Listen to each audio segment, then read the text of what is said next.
Audio Jungle.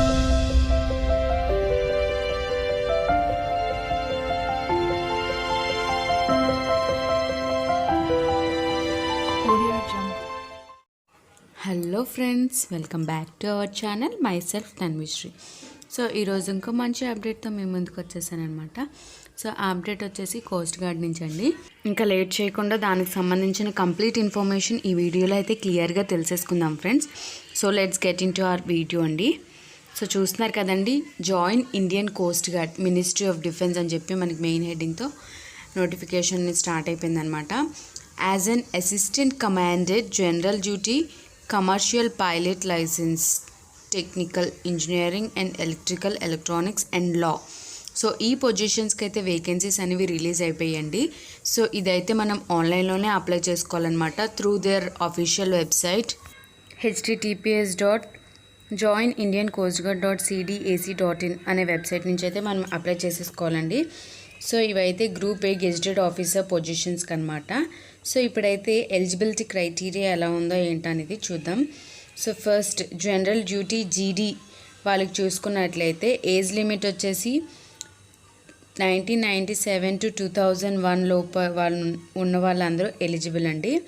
So general డ్యూటీకి only male candidates మాత్రమే apply చేయాలన్నమాట. సో దీనికైతే ఎడ్యుకేషనల్ క్వాలిఫికేషన్స్ చూసుకున్నట్లయితే డిగ్రీ అనేది సరిపోతుందండి. ఇంటర్మీడియట్లో అయితే మ్యాథ్స్ అండ్ ఫిజిక్స్ అనేవి మన సబ్జెక్ట్స్గా అయితే తీసుకోవాలి అని చెప్తున్నారు. సో ఇంటర్మీడియట్లో అయితే 55% అనేది మనకి పాస్ పర్సంటేజ్ వచ్చి ఉండాలంట. So next commercial pilot licence చూసుకున్నట్లయితే దీనికి both male and female eligible అండి. ఇద్దరు కూడా అప్లై అయితే చేయొచ్చు. సో దీనికి కూడా ఏజ్ లిమిట్ చూసుకున్నట్లయితే సేమ్ అండి, 1997 to 2003 మధ్యలో ఎవరైతే బార్న్ అయి ఉన్నారో వాళ్ళైతే దీనికి ఎలిజిబుల్ అనమాట.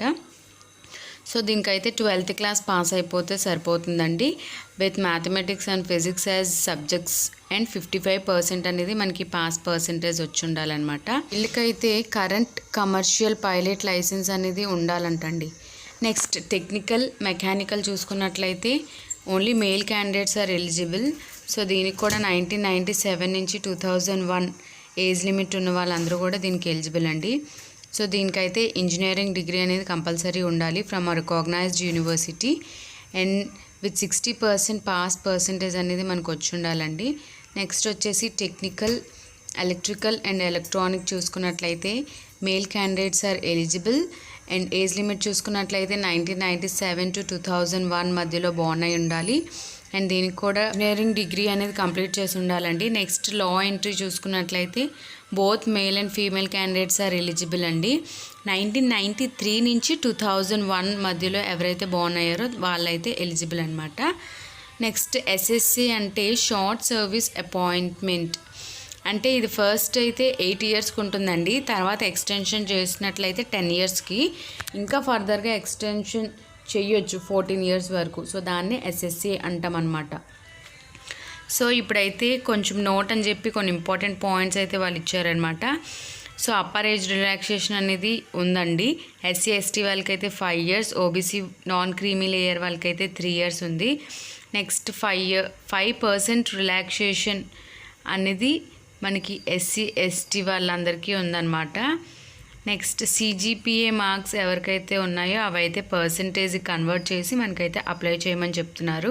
ఇంకా క్యాండిడేట్స్ ఎవరైతే ఇంటిగ్రేటెడ్ పోస్ట్ గ్రాడ్యుయేషన్ కంప్లీట్ చేస్తున్నారో వాళ్ళు కూడా దీనికైతే ఎలిజిబుల్ అంటండి. నెక్స్ట్ వచ్చేసి ఈడబ్ల్యూఎస్ క్యాండిడేట్స్ అందరికీ కూడా ఇన్కమ్ సర్టిఫికేట్ అయితే కంపల్సరీ మనం అప్లోడ్ చేయాల్సి ఉంటుందన్నమాట. నెక్స్ట్ ఏ పొజిషన్స్కి ఎన్ని వేకెన్సీస్ ఉన్నాయో ఇప్పుడైతే మనం ఒకసారి క్లియర్గా చూసేద్దాం friends. So post general duty వాళ్ళకైతే టోటల్ 50 వేకెన్సీస్ అయితే ఉన్నాయన్నమాట. ఎస్సీ వాళ్ళకి 7, ఎస్టీకి 4, ఓబీసీకి 14, ఈడబ్ల్యూఎస్కి 3, యూఆర్కి 22. Next tech, engineering and electrical రెండింటికి కలిపి 20 వేకెన్సీస్ అయితే ఉన్నాయన్నమాట. ఎస్సీ వాళ్ళకి 3, ఎస్టీకి 2, సో ఓబీసీకి 5 అండ్ లా చూసుకున్నట్లయితే ఓన్లీ 1 వేకెన్సీ ఉందండి, అది కూడా ఓబీసీ వాళ్ళకి మాత్రమే ఉందన్నమాట. సో ఎడిషనల్ ఎలిజిబిలిటీ క్రైటీరియా చూసుకున్నట్లయితే వాళ్ళ మీద ఎటువంటి క్రిమినల్ కేస్ అలాంటివి ఏమీ ఉండకూడదని చెప్తున్నారు. And next SC ST OBC వాళ్ళకి ఈడబ్ల్యూఎస్ వాళ్ళకి ఏమైనా వేకెన్సీస్ లేవు అనుకుంటే రిజర్వేషన్ కేటగిరీలో వాళ్ళైతే అన్రిజర్వ్డ్ కేటగిరీలో అప్లై అయితే చేసేయచ్చంట అండి. సో అప్లై చేసుకోవచ్చు అని అయితే ఇక్కడ క్లియర్గా చెప్తున్నారు. నెక్స్ట్ అప్లికేషన్ ఫీ చూసుకున్నట్లయితే ఎస్సీ ఎస్టీ వాళ్ళకి మాత్రమే అప్లికేషన్ ఫీ అనేది ఉండదండి. మిగిలిన రిమైనింగ్ ఆల్ కేటగిరీస్కి మనకి ఎగ్జామినేషన్ ఫీ అనేది కంపల్సరీ ఉంటుంది. సెలెక్షన్ ప్రొసీజర్ చూసుకున్నట్లయితే ఇందులో టోటల్గా 5 స్టేజెస్ ఆఫ్ సెలెక్షన్ ప్రొసీజర్ ఉందండి. సో ఫస్ట్ స్టేజ్ ఏంటంటే CGCAT, ఇది ఒక స్క్రీనింగ్ టెస్ట్ అనమాట. ఆన్లైన్ ఎగ్జామినేషన్ కండక్ట్ చేస్తారు, కంప్యూటర్ బేస్డ్ ఎగ్జామినేషన్. సో ఏ కేటగిరీకి సంబంధించి దానికి తగ్గట్టు ఎగ్జామినేషన్ అయితే ఉంటుంది. టోటల్ 100 క్వశ్చన్స్ అండి. 1 క్వశ్చన్కి 4 మార్క్స్ అనమాట. సో టోటల్గా 400 మార్క్స్కి అనమాట. నెగిటివ్ మార్కింగ్ కూడా ఉంది. 1 మార్క్ నెగిటివ్ మార్క్స్ అయితే ఉంటుందన్నమాట. టెస్ట్ పేపర్ అనేది ఇంగ్లీష్లోనే మనకైతే కండక్ట్ చేస్తారు. నెక్స్ట్ సెక్షన్ 1 అంటే ఫర్ జీడీకి SSA వాళ్ళకి మనకి సబ్జెక్ట్స్ ఏమేమి ఉంటాయి, క్వశ్చన్స్ ఏ సబ్జెక్ట్ నుంచి ఎన్ని వస్తాయి అనేది ఇక్కడ క్లియర్గా ఇచ్చారనమాట. డ్యూరేషన్ వచ్చేసి అందరికీ కూడా 2 hours ఆఫ్ ఎగ్జామ్ అండి. 100 questions 2 hours. Next section 2 for mechanical entry. So English, reasoning and numerical ability, general science and mathematical aptitude, general knowledge and mechanical. So section 3 చూసుకున్నట్లయితే వాళ్ళకి కూడా దానికి సంబంధించిన రిలేటెడ్ సబ్జెక్ట్స్ మీద అయితే ఎగ్జామినేషన్ అనేది కండక్ట్ చేస్తున్నారనమాట. సో ఈ ఫస్ట్ స్టేజ్ 1 ఎవరైతే క్వాలిఫై అవుతారో, ఎవరైతే షార్ట్ లిస్ట్ అవుతారో వాళ్ళైతే స్టేజ్ 2కి ఎలిజిబుల్ అండి. సో స్టేజ్ 2 వచ్చేసి ప్రిలిమినరీ సెలెక్షన్ బోర్డ్ అంటే PSB అంటారనమాట. సో ఇదైతే ఖచ్చితంగా నోయిడా, ముంబై, గోవా, చెన్నై, కోల్కతా సెంటర్స్లోనే కండక్ట్ చేస్తారంటండి. ఇది కూడా కంప్యూటరైజ్డ్ కాగ్నిటివ్ బ్యాటరీ టెస్ట్ అంటే CCBT and picture perspective and discussion అంటే PPNDT. సో వీటి మీద అయితే మనకి ఎగ్జామినేషన్ అనేది కండక్ట్ చేస్తారండి. సో దాని తర్వాత క్యాండిడేట్స్ వెరిఫికేషన్లో మన ఫోటో అండ్ బయోమెట్రిక్ అనేది క్యాప్చర్ చేసుకుంటారండి. సో ఆ వెరిఫికేషన్ అయితే ఉంటుందన్నమాట. అది ఎప్పుడు అంటే స్టేజ్ 2 ఎప్పుడైతే మనం ఎంటర్ అవుతామో అప్పుడు ఈ వెరిఫికేషన్ అనేది ఉంటుంది. నెక్స్ట్ లేటర్ వచ్చేసి డాక్యుమెంట్ వెరిఫికేషన్ ఉంటుందండి. సో నెక్స్ట్ స్టేజ్ 3 చూసుకున్నట్లయితే ఫైనల్ సెలెక్షన్ బోర్డ్, దీన్నే FSB అంటామన్నమాట. సో ఎవరైతే స్టేజ్ 2 కంప్లీట్ చేసి సక్సెస్ఫుల్గా ఎలిజిబుల్ అవుతారో వాళ్ళందరూ కూడా స్టేజ్ 3కి ఎలిజిబుల్ అనమాట. దీని తర్వాత స్టేజ్ 4 ఉంటుందండి, medical examination. So medical examination అనేది తెలిసిందే కదా. సో హాస్పిటల్లో మన medical checkup, complete body checkup అనేది చేయించుకోవాలన్నమాట. నెక్స్ట్ స్టేజ్ 5 ఇండక్షన్ అనమాట. సో 4 స్టేజెస్ కంప్లీట్ అయిపోయిన తర్వాత మనకి 5th స్టేజ్ వచ్చేసి ఇండక్షన్ అండి. దీని తర్వాత మనకి రిజల్ట్ డిక్లరేషన్ అనేది ఉంటుందండి. సో అప్పుడైతే మనకి ఎవరు సెలెక్ట్ అయ్యారు పొజిషన్కి ఏంటనేది అయితే క్లియర్గా తెలిసిపోతుంది అనమాట. సో ఇప్పుడైతే హౌ టు అప్లై చూసుకుందామండి. సో ముందుగానే చెప్పుకున్నాం కదండి, ఇదంతా ఆన్లైన్ ఓన్లీ మనం అప్లై చేయాల్సి ఉంటుంది త్రూ దేర్ అఫీషియల్ వెబ్సైట్ అని చెప్పేసి. సో దీనికైతే ముందు మనం ఒక passport size recent colour photograph అనేది రెడీ చేసుకొని ఉంచుకోవాలి. At the same time scanned signature ready చేసుకొని ఉంచుకోవాలి. లెఫ్ట్ ఆర్ రైట్ థంబ్ కూడా రెడీ చేసుకొని ఉంచుకోవాలండి. ఇంకా అదర్ ఒరిజినల్ ఐడెంటిటీ ప్రూఫ్ కూడా రెడీ చేసుకోవాలి. ఇంకా ఏమైనా సర్వీస్ ఉంటే సర్వీస్ సర్టిఫికేట్ కూడా రెడీ చేసుకొని ఉంచుకోవాలండి. ఇవన్నీ అప్లోడ్ చేయాల్సి ఉంటుందన్నమాట. సో PSBకి అంటే స్టేజ్ 2కి మనం మన 10th, ఇంటర్, గ్రాడ్యుయేషన్, ఇంకా డిగ్రీలో ప్రొవిజనల్స్ ఏమైనా ఉంటే అవి అన్నీ కూడా అప్లోడ్ చేయాల్సి ఉంటుందన్నమాట. సో ఇప్పుడైతే ఎగ్జామినేషన్ ఫీ చూసుకున్నట్లయితే 250 రూపీస్ అండి. ఆన్లైన్లోనే పేమెంట్ అనేది మనం చేసేయాలన్నమాట through debit or credit or UPI. So SC ST వాళ్ళకైతే ఫీ నుంచి ఎక్సెంప్షన్ ఉందని మనం ముందే చెప్పుకున్నాం కదా, వాళ్ళు తప్ప రిమైనింగ్ కేటగిరీస్ అందరూ కూడా ఎగ్జామినేషన్ ఫీ అయితే పే చేయాల్సి ఉంటుందన్నమాట. ట్రావెల్ ఎక్స్పెన్సెస్ చూసుకున్నట్లయితే మనకి స్టేజ్ 1లో SC ST వాళ్ళు ఎవరైతే సెంట్రల్ గవర్నమెంట్ ఎంప్లాయీ కారో వాళ్ళకి మాత్రమే సెకండ్ క్లాస్ ట్రైన్ టికెట్ అనేది వాళ్ళు బుక్ చేస్తారంటండి.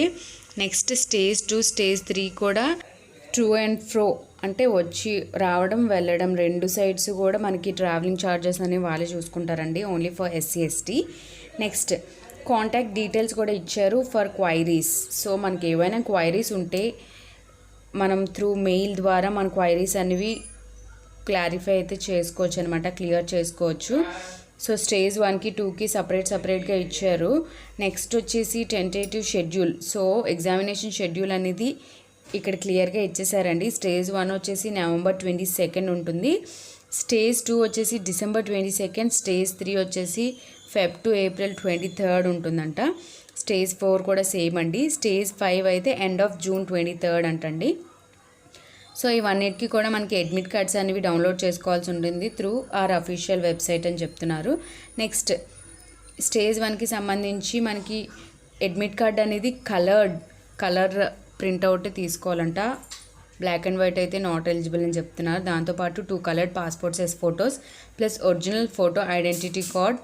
ఇంకా SC/ST వాళ్ళు అయితే ట్రావెలింగ్ ఛార్జెస్ ఇస్తున్నారు కదండి. సో దానికి సంబంధించిన డాక్యుమెంట్స్ కూడా తెచ్చుకోమని చెప్తున్నారు. సో నెక్స్ట్ నోట్ అని చెప్పి మనకి ఇక్కడ కొన్ని పాయింట్స్ అయితే ఇచ్చారనమాట.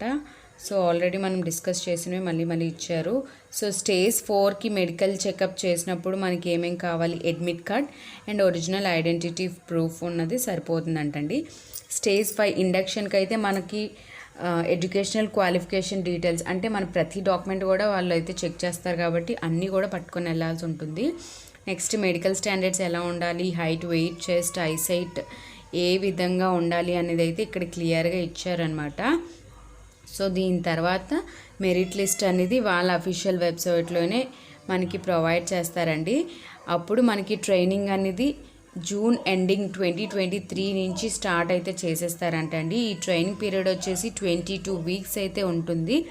సో మన బిహేవియర్ బాగోకపోతే ఏ టైంలో అయినా మనల్ని అయితే డిస్క్వాలిఫై చేసే అవకాశం ఉందని చెప్పి వాళ్ళైతే క్లియర్గా చెప్తున్నారనమాట. So reasons for rejection. So మనం ఏదైనా తప్పు చేసినా ఆర్ ఏవైనా రాంగ్ డీటెయిల్స్ వాళ్ళకి సబ్మిట్ చేసినా మనమైతే రిజెక్ట్ చేసేస్తారండి మన అప్లికేషన్ని. Next general instructions and guidelines అని చెప్పి రిపీటెడ్ పాయింట్సే మళ్ళీ చెప్తున్నారనమాట. సో మనం ఎగ్జామ్కి వెళ్ళేటప్పుడు మొబైల్ ఫోన్స్ అవేమీ తీసుకెళ్ళకూడదు, యాజ్ అందరికీ తెలిసిందే. సో ఒరిజినల్ సర్టిఫికేట్స్ కూడా తీసుకెళ్ళొద్దని చెప్తున్నారండి. బికాజ్ అక్కడ పోతే కనుక వాళ్ళని బ్లేమ్ చేసినా సరే వాళ్ళ రెస్పాన్సిబిలిటీ కాదు అని అయితే ఇక్కడ క్లియర్గా చెప్పేశారనమాట. So next no lodging and boarding facilities are available. So ఎటువంటి లాడ్జింగ్ అండ్ బోర్డింగ్ ఫెసిలిటీస్ అనేవి మనకి అవైలబుల్గా లేవండి for PSB and medical post FSB వాళ్ళకి. Next promotion and pay scale చూసుకున్నట్లయితే చాలా బాగుందన్నమాట. అసిస్టెంట్ కమాండెంట్ వాళ్ళకి 56,000 నుంచి ఇంకా సో ఆన్ అండి, ఇంక్రీజింగ్లోనే ఉంది మొత్తం శాలరీ అంతా. ఇంకా మనకి అదే కాకుండా చాలా అదర్ బెనిఫిట్స్ కూడా ఉన్నాయి, లైక్ DA మెడికల్ కవర్, ఇంకా 1 crore ఆఫ్ ప్రీమియం ఇన్సూరెన్స్ కూడా మనకైతే ఉందండి. క్యాంటీన్ ఫెసిలిటీస్ కూడా ఉన్నాయి, మెడికల్ ఫెసిలిటీస్ కూడా ఉన్నాయి. అండ్ నెక్స్ట్ ఇదనమాట అండి. Last date for online application వచ్చేసి 7th September లాస్ట్ డేట్ అనమాట. సో ఇంకా చాలా టైం అయితే ఉంది. సో ఫ్రెండ్స్, ఎవరైతే ఎలిజిబుల్ అయ్యి ఉన్నారో అందరూ కూడా అప్లై చేయడానికి అయితే ట్రై చేయండి. ఫీమేల్ క్యాండిడేట్స్ కూడా ఛాన్స్ ఉంది. So don't miss this chance అండి. Thanks for watching friends. If you like this video, please do like, share and subscribe to our channel. Myself Tanvishri. And don't forget to click the bell icon friends. Have a nice day. Bye bye.